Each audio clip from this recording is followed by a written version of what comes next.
Vous êtes sur Jésus sur ta vie. Aime ta taille.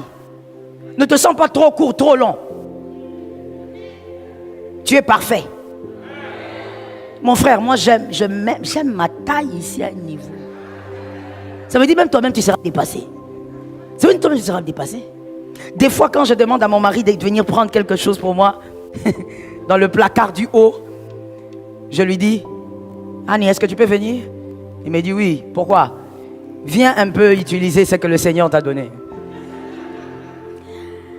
Et quand il vient, il me dit, ah vraiment? Il prend, il me dit, mais c'était pas loin. J'ai dit, mais c'est ça les choses. Toi tu prends loin, moi je suis en bas, je vois très près. Mon frère, il faut toujours avoir la psychologie du verre à moitié plein. C'est tout. Oh non, le verre là, il est à moitié vide. Il n'est pas à moitié vide, il est à moitié plein. Prends toujours les choses du bon côté. Ce sont les hommes qui aiment leur vie que Dieu propulse. Ce sont les hommes qui aiment ce que Dieu fait avec eux que Dieu propulse. Aime ce que Dieu fait avec toi. N'envie pas le voisin. Bénis le Seigneur pour ce qu'il est. J'ai dit, tu es une lionne, tu ne manges pas les déchets. Tu ne vas pas passer par le péché pour monter comme Dieu t'avait promis. Tu ne prendras pas Agar, Isaac arrive. Ça tombe sur toi au nom de Jésus. Tu ne prendras pas, Isaac est là. Wait, attends. Dis à quelqu'un, attends. Parle-lui bien, surtout si c'est un jeune, parle-lui bien. Dis-lui, attends. S'il est près de toi, secoue-le un peu à l'épaule. Dis-lui, attends. Attends. Sois calme. Arrête de courir. Est-ce que quelqu'un m'entend? Est-ce que je peux parler? Vous savez, l'ambulance, normalement, pas comme ce qu'on vit chez nous ici, mais normalement, l'ambulance, quand ça arrive, c'est vert, n'est-ce pas? On laisse le chemin, on fait passer, il est pressé, il est toujours pressé. Mais généralement, quand l'ambulance arrive, il n'arrive pas avec 5, 7 personnes. Il arrive avec combien? Une seule personne. Il est pratiquement vide. Alors fais attention. Tu es trop pressé, tu risques d'arriver avec peu de choses. Ah, tu n'étais pas encore arrivé, hein? Tu risques d'arriver à un point de ta destinée, mais tu n'as pas tout ce que Dieu t'avait promis. Tu es trop agité, tu es trop pressé. Tu veux aussi faire des photos et mettre sur Facebook que tu étais dans un avion. Mon frère, l'avion est un moyen de transport. Tu vas tuer les gens, tu vas t'agiter. Les jeunes, qu'est-ce qui vous arrive? Vous risquez de toucher à des choses bizarres. C'est comme ça qu'on vous appelle, on vous dit, venez lire les psaumes, vous allez activer l'onction. Il n'y a pas de psaume à lire pour activer l'onction. L'onction de Dieu est activée par la sainteté. Donne-moi un amen normal. Vis dans la sainteté par le Saint-Esprit. L'onction va bouillonner. Pourquoi vous vous agitez? La patience, le calme t'amènera là où tu dois arriver. Que Jésus t'aide. Pas de saleté pour la lionne. Dans le parcours de la lionne, il y a l'apprentissage, il y a la vallée et il y a également la célébration. Ces trois choses sont inséparables. Toute lionne vivra cela. Mon frère, ma soeur, tu es l'épouse de Jésus, donc tu es une lionne.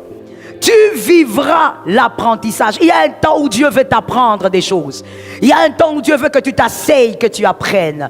La semaine, on a dit apprendre, c'est l'humilité. Savoir qu'on ne sait pas tout. Est-ce que quelqu'un m'entend? Il y a des moments où le Seigneur va t'empêcher d'aller trop vite parce qu'il veut que tu apprennes. Il va te calmer. Que tu restes d'abord à un seul endroit. Que tu apprennes.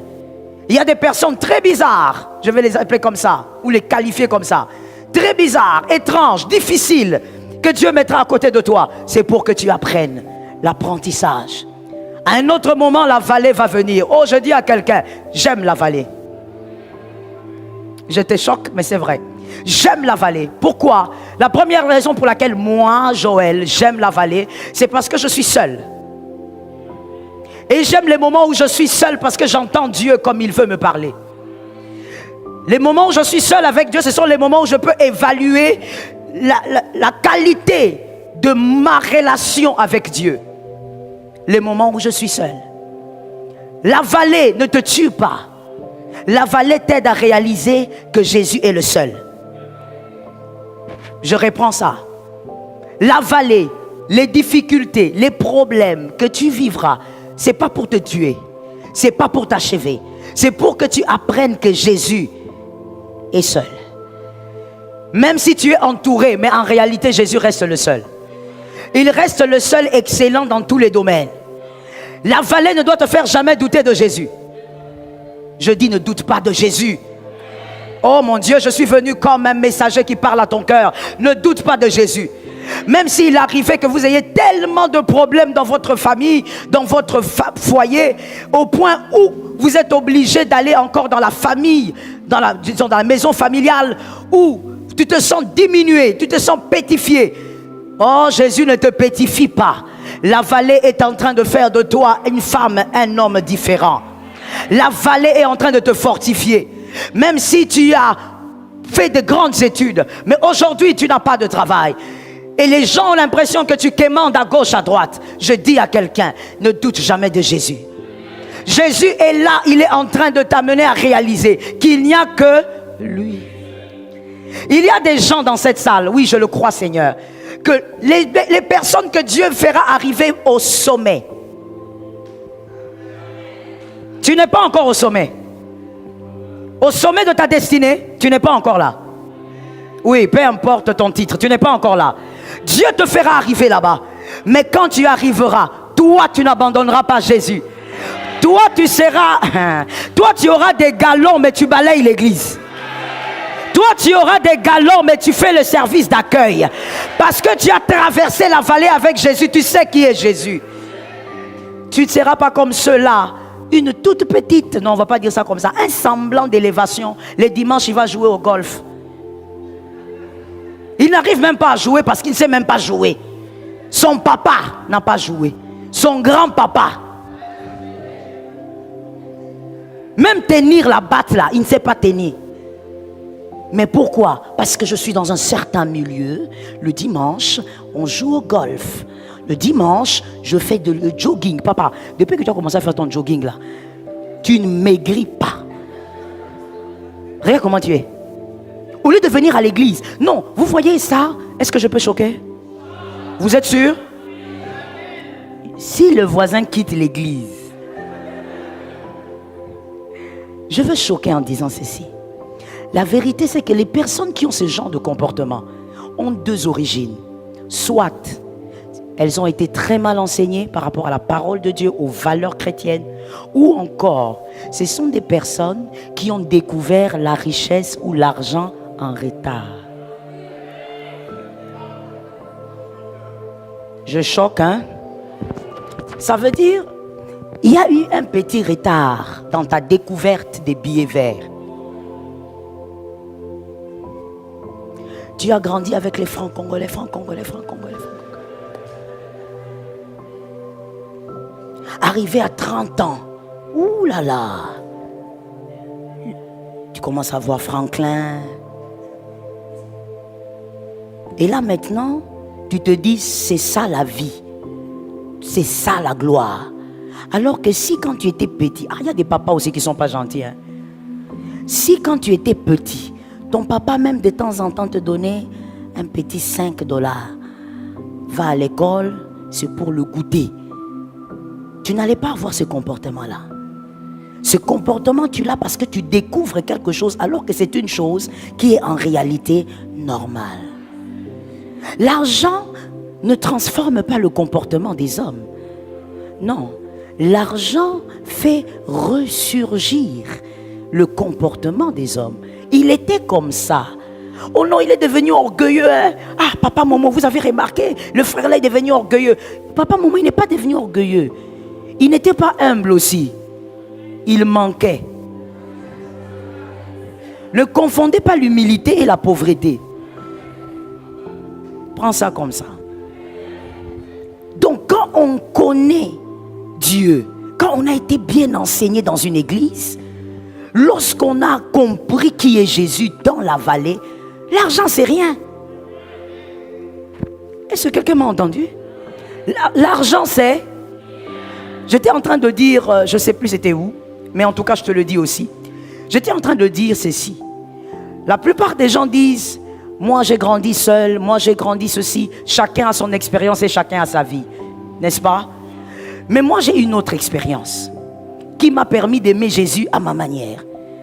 J'ai une expérience comme celle-ci, où adolescente, j'avais papa, j'avais maman, j'avais tout ce dont une fille de mon âge pouvait rêver, mais je manquais quelque chose.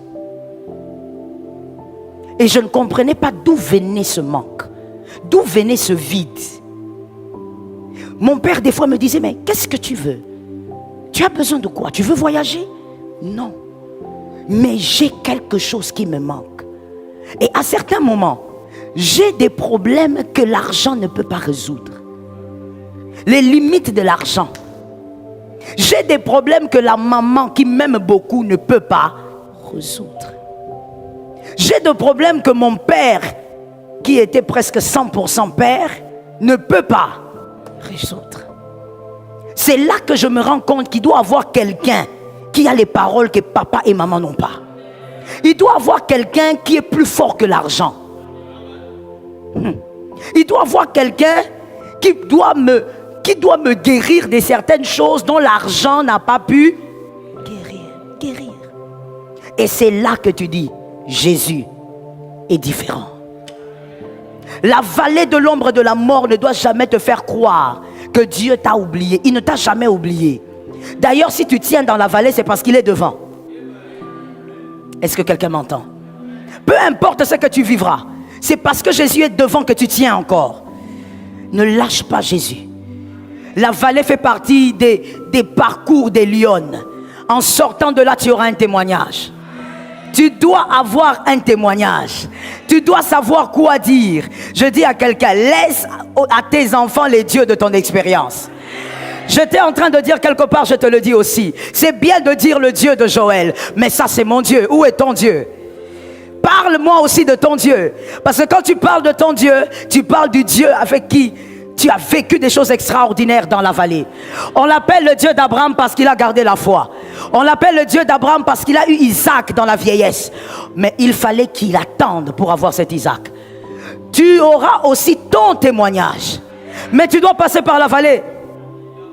Est-ce que quelqu'un m'entend? En passant par la vallée, les chrétiens n'aiment pas. Ils abandonnent l'église, j'entends, surtout les femmes, elles aiment ça. Madame, pourquoi tu ne viens pas à l'église? Pasteur, j'ai trop de problèmes. Mais quand on a trop de problèmes, qu'est-ce qu'on doit faire en réalité? Oh mon Dieu, qu'est-ce qu'on doit faire en réalité? Lorsque ça ne va pas dehors, on cherche où se cacher. Et l'église locale est le lieu de refuge que Dieu a créé depuis la croix. Je dis à une âme, que ta vallée ne te fasse pas abandonner Jésus. Dans la vallée, encourage-toi toi-même. Non, je cherche le numéro du pasteur, je ne l'ai pas. Mon frère, jusqu'aujourd'hui, tu es frustré pour des choses comme ça. Est-ce que je peux te parler? Est-ce que je peux te parler? Mon frère, c'est archaïque. C'est archaïque. Tu ne peux pas abandonner ta foi parce que le pasteur n'a pas décroché son téléphone, parce que le pasteur n'est pas disponible, parce que le pasteur ne répond pas au message, parce que le pasteur... Non. Là, le voile est déchiré. Tu es une lionne, le voile est... Entre là-bas, parle à papa. Dis à papa, papa, pasteur Joël est en retard. Toi, tu dis quoi? Et lui va te dire, ce n'est pas le pasteur Joël ton papa, c'est moi ton papa. Je vais agir sur ta vie parce que je suis ton Dieu. Donne-moi un amen normal. Dans la vallée, cherche Jésus. Cherche Jésus, c'est lui le garant de l'alliance. Et n'abandonne pas. Le diable va accumuler, comme je le disais, je crois que c'était quand, c'était jeudi je pense. Le diable va accumuler des échecs. Il va accumuler des échecs. L'échec ne sera pas de ton côté. Parce que tu sais que tu es une lionne. Que l'Éternel te donne la victoire.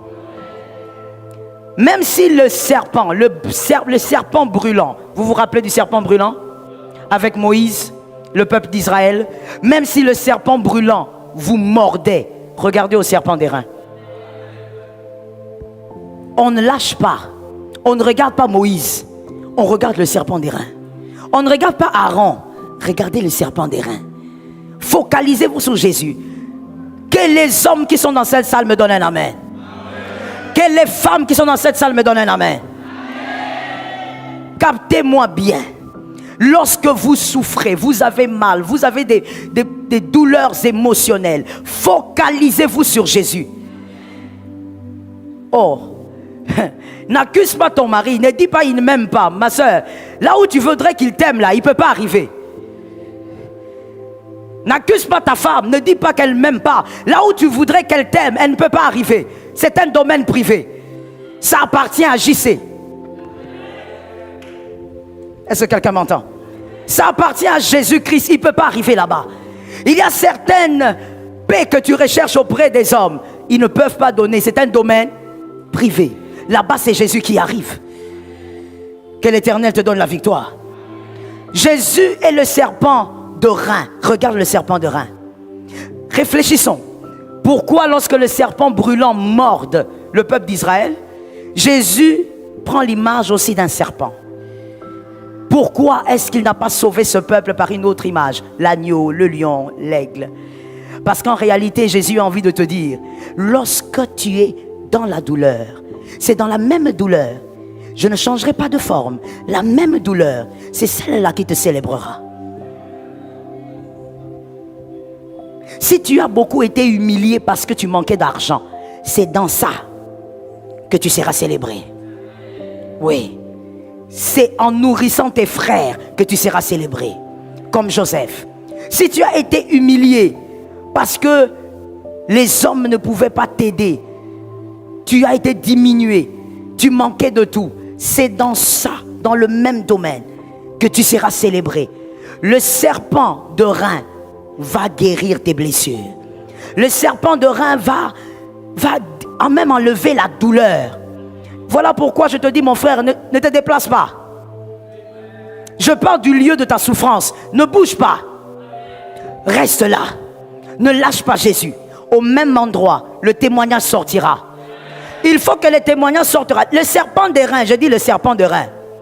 Dis à un frère, il doit se transformer en serpent des reins. Reste là. Ne quitte pas ton poste. Ils se sont moqués de toi, pourquoi? Ça sera le langage du témoignage. Est-ce que quelqu'un m'entend bien? Ils t'ont rejeté pour quelle raison? Ça sera le même langage du témoignage. Ils iront te chercher pendant qu'ils ne sauront pas. Oh mon Dieu, je lance la prophétie.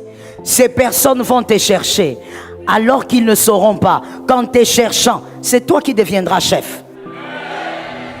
Est-ce que quelqu'un m'entend? Il est le Dieu qui nous fait grâce et fait de nous des lionnes sur la terre. L'alliance de la lionne est une alliance particulière. Job 37, 12. Il est écrit, il les fait tourner en tous les sens. Je suis dans la version parole de vie. Selon ses projets. Ainsi, ils accomplissent tous ses ordres dans le monde entier. Je reprends l'écriture. Il les fait tourner tous. Il les fait tourner tous dans un sens, selon ses projets. Ainsi, ils accomplissent tous les ordres dans le monde entier. La parole de Dieu est en train de révéler que c'est Dieu qui permet ce que vous vivez. Et en réalité, vous êtes en train de vivre les ordres du Seigneur. Ce que tu vis, c'est l'ordre de Dieu pour ta destinée. Je suis d'accord avec ton amen. Moi-même, quand j'avais lu l'écriture, j'avais dit amen 3 fois. Ce que tu vis dans ta destinée, avec tes enfants, ta famille, c'est l'ordre du Seigneur pour ta destinée. Voilà pourquoi quelqu'un a pu dire avec fierté, tout concourt au bien de ceux qui aiment Dieu. Donc dans ta vallée, dis-toi ceci, ce que je vis, c'est l'ordre de Jésus. Jésus veut que je traverse ça. L'humiliation que j'ai vécue, c'est l'ordre de Jésus. Il dit, tous accomplissent sa parole, sa volonté. L'Éternel fera ces choses pour que tu saches qu'il est celui qui veille sur toi. Je suis d'accord avec toi. Ce que tu vivras sur terre va manifester la gloire de Dieu. Tu ne quitteras pas la terre sans qu'on dise l'Éternel a été avec lui. Ça localise ta maison et tes enfants. Tu ne quitteras pas la terre, tu quitteras la terre comme une lionne. On dira l'Éternel a marché avec cet homme. On dira la gloire de Dieu a accompagné cette femme. On dira on ne croyait pas, mais finalement, il y a une grâce qui s'est manifestée sur cet homme. Est-ce que quelqu'un m'entend? Ne cherche pas à avoir une vie simple et ordinaire, ce n'est pas ta vie. Toi, tu as la vie d'une lionne. Ça sera difficile, mais tu témoigneras. Ça sera compliqué, mais tu célébreras. Ça sera bizarre, mais c'est toi qui auras le témoignage. Le combat viendra, mais tu as la médaille. Je reprends la phrase pour celui qui dormait. C'est toi qui as la médaille. Tu as déjà la médaille du combat. Est-ce que quelqu'un m'entend bien? Tu as déjà la médaille du combat. Il faut seulement que tu sois capable maintenant de nous prouver que tu as vaincu. Mais la médaille est déjà dans le tiroir. La médaille porte déjà ton nom. Ça ne finira jamais comme ça a commencé. Ça doit finir par des célébrations. Est-ce que quelqu'un m'entend bien? Ça doit finir par des célébrations. Ça ne finira jamais comme ça. Même si ça commence bizarrement, ça finira par... Vous savez, c'était quel match là? C'était quel match que le Léopard a joué avec une équipe, j'ai même oublié. C'était quelle équipe où on a marqué 3 buts? J'ai oublié. Non, c'est pas celui-là. Il y a un autre match. Ça fait quand même un peu longtemps. Mais j'ai oublié. C'était avec qui? Ils ont marqué. Vous savez ce que moi j'avais fait? J'ai coupé cette partie-là. La partie-là, quand je l'ai coupée, c'était par penalty. Maintenant, il y avait les adversaires qui devaient d'abord jouer. Ils ont joué 2 fois, ils ont raté. Et puis nous, on a joué, on a marqué. Maintenant, moi, j'ai coupé seulement là où d'abord, ils ont raté. Et j'ai mis ça comme sonnerie. Donc, quand tu m'appelles pour la prière, c'est ce qui sort.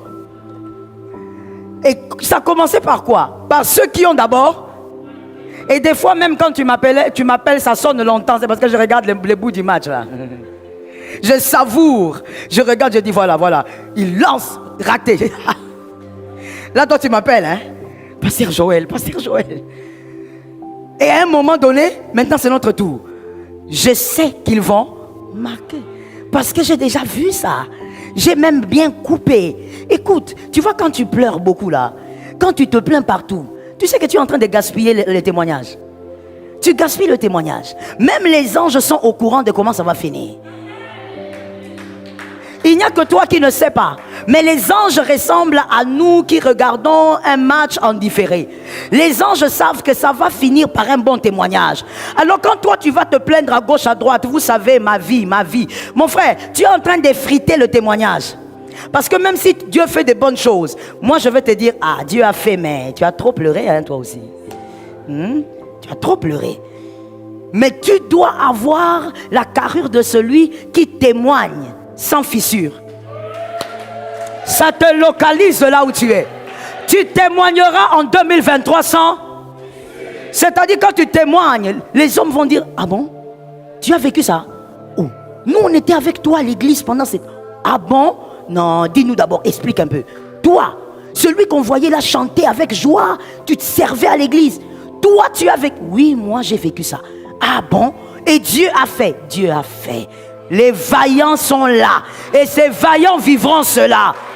Un témoignage entier. Que quelqu'un dise un témoignage concentré. Bien concentré. Oh mon Dieu. Aïe. Ça m'a rappelé une chose que ma mère me faisait. Que ça m'a mortifié ce qu'elle me faisait là. Mon frère, quand on est enfant, hein. On a aussi la souffrance des enfants. Que quelqu'un me dise la douleur des enfants. Oui, c'est ce que des fois tu fais dans la vallée. Ça veut dire qu'il y a des problèmes, tu te lamentes, tu te plains. Où est Jésus? Où est Jésus? Mon frère, ce sont des douleurs des enfants ou les douleurs d'enfants. Si seulement tu savais ce que Jésus a préparé pour toi. Il a préparé un témoignage bien concentré. Il a préparé un témoignage, que ça tombe sur quelqu'un, qui va permettre aux âmes d'être gagnées autour de toi. Il y avait quelque chose que ma mère me faisait quand j'étais petite. Je te dis, à 7, 8 ans, 9 ans, même jusqu'à 10 ans, ça m'a mortifié. Des fois même, je regardais, j'ai dit, c'est pas ma maman. Ça vous est déjà arrivé? Si ça ne t'est pas encore arrivé, c'est que tu n'étais pas adolescent. Tous les adolescents se sont déjà dit, ça c'est pas mon papa. On m'a adopté. Je te dis. Alors, qu'est-ce qu'elle faisait? Moi, j'allais déjà qu'elle m'obligeait de faire mon petit déjeuner, à 8 ans, 9 ans, c'est que je n'aimais pas. Mais quand j'allais le faire, je me focalise. Je localise la boîte de lait. Je la mets là. Non, j'ai organisé. Je mets déjà tout d'abord. Après, je prends mon gobelet ou ma tasse. Je fais mon lait. Ça veut dire, quand je fais ce lait-là, la méditation est dessus. Ça veut dire, même toi, quand tu es concentré, tu ne peux pas être concentré comme ça. Je suis concentré. Je fais mon lait avec mon cœur, mon âme. Et quand j'ai fini, je mets sur un plateau maintenant avec mon pain bien beurré, correctement gonflé. Quand je me mets, je prie. Quand j'ai fini de prier, ça veut dire, quand je priais à 8 ans là, tu pries pour le pain, mais là, ton cerveau est dans les pains. Tu vois un peu ça, non? Quand je finis, amen, elle est devant moi. Je regarde, je dis, maman, tu veux quelque chose? Elle dit oui, ton lait. Ah. Je dis, maman, le sucre c'est là-bas, le lait c'est là-bas, tout est disponible. Je dis, donne-moi ton lait. Je vous dis, elle m'a fait ça pratiquement toute mon enfance, traumatisée.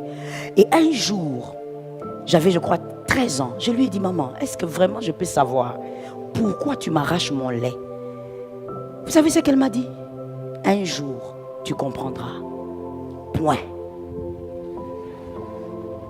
Il y a quelqu'un maintenant qui dit, maman, tu as compris quoi? Rien. Mais, tu vois, ce que j'ai envie de te dire, c'est que tu te plains alors que Dieu sait qu'il te prépare. Ça n'a rien à voir avec ce que tu souhaites vivre aujourd'hui. Ne te plains pas pour ce que tu vis aujourd'hui. Ce que tu vivras demain sera plus grand.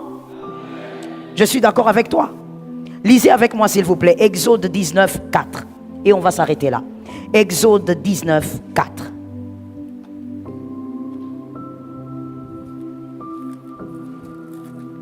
Si nous pouvons trouver cette écriture, nous allons tous lire Exode 19, 4.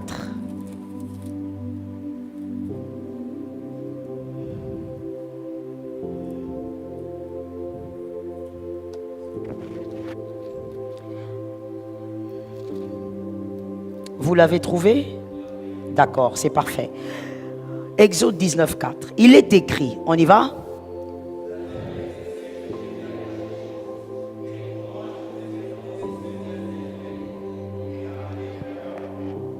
Amen. L'Égypte est l'image du monde. Dans la parole de Dieu, c'est l'image du monde. Le Seigneur est en train de parler de la fin. Comment le monde sera condamné? Comment est-ce que le monde sera dans la perdition? Et comment Dieu va sauver ses aiglons? Lui, comme un aigle, il va sauver ses aiglons par l'enlèvement. Pourquoi? Parce que nous avons une autre vie. La vie, elle ne s'arrête pas ici. On n'a qu'une seule vie. Faux, on a deux vies. Oui, nous les enfants de Dieu, nous avons deux vies. Et d'ailleurs, même les païens, ils ont aussi deux vies. Ceux qui ne connaissent pas Jésus ont deux vies. Après cette vie, ils vont aller quelque part qu'on appelle enfer. C'est triste, mais c'est comme ça. Nous avons deux vies. L'alliance de Jésus a fait de nous des lions et des aigles. La vie terrestre et la vie céleste. Tu es un aigle vivant sur terre. Pendant que tu es sur terre, tu es dans la peau d'une lionne. Mais bientôt, au son de la trompette, tu deviendras un aigle. Tu as une vie céleste, une vie éternelle. Je veux dire à quelqu'un, mon frère, tout ne s'arrête pas ici. Fais attention avec cette vie. Amen. Moi-même, je dis amen. Tout ne s'arrête pas ici. Tu veux te marier, pas de problème. Marie-toi, fais des enfants. 45 si tu veux. Mais tout ne s'arrête pas ici. Un jour, tu seras obligé de te retrouver devant un choix que tu avais fait toi-même. Soit tu vas dans la félicité de Dieu, soit c'est l'enfer. Je dis à une âme, le ciel est une réalité et une vérité qui arrive. Ne vis pas sur terre comme si tout s'arrêtait ici. Protège l'alliance avec Jésus. La meilleure des alliances, préserve-la. Parce qu'elle te garantit aussi le ciel. Après cette vie, il y a une vie. Mon frère, même si on déclare sur toi longévité, même si tu arrives à 200 ans, tu finiras. Et donc, tu dois préserver la vie après cette vie-ci. Cette vie, elle est éphémère. Cette vie est définie. Mais la vie éternelle est éternelle, comme on le dit. C'est l'alliance de Jésus qui nous permet de vivre une vie éternelle. Tu n'as pas encore donné ta vie à Jésus, donne ta vie à Jésus. Donner sa vie à Jésus, ce n'est pas venir à l'église. Vous êtes sur Jésus sur ta vie?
Grandparents' attic,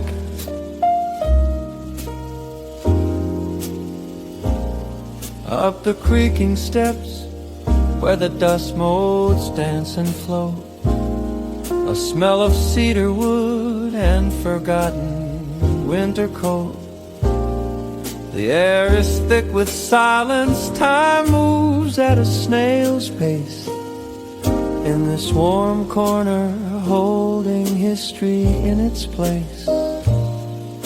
An old dented trumpet that Grandpa used to play tells 1,000 untold stories of a brighter yesterday.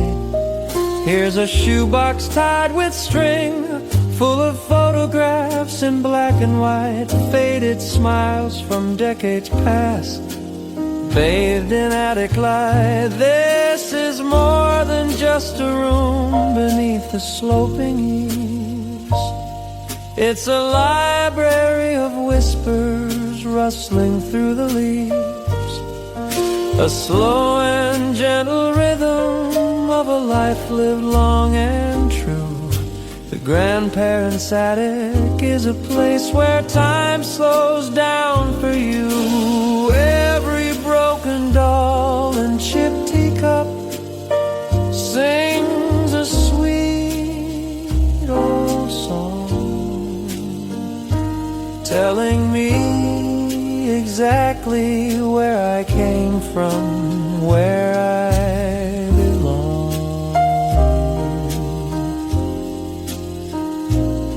I found a handwritten letter from wartime, frayed and thin, the paper yellowed at the edges, the ink bleeds from within. A young man's promise that he would make it home again. A simple, honest hope against the crushing weight of pain. I put on an old vinyl, the needle starts to scratch. A distant melody plays, a moment I can catch. Sitting on the worn floorboards, letting memories unfold. More precious than silver, more valuable than gold. This is more than just a room beneath the sloping eaves. It's a library of whispers rustling through the leaves. A slow and gentle rhythm of a life lived long and true.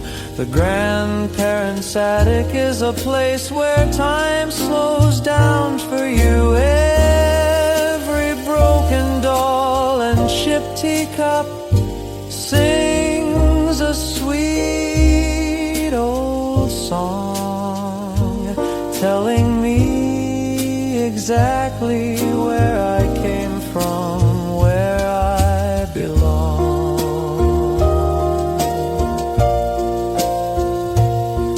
They say to look ahead, always run towards the new. But sometimes the deepest wisdom is in the things we knew.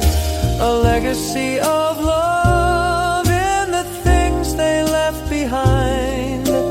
Peace and quiet comfort for the searching modern mind.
Past holds you gently.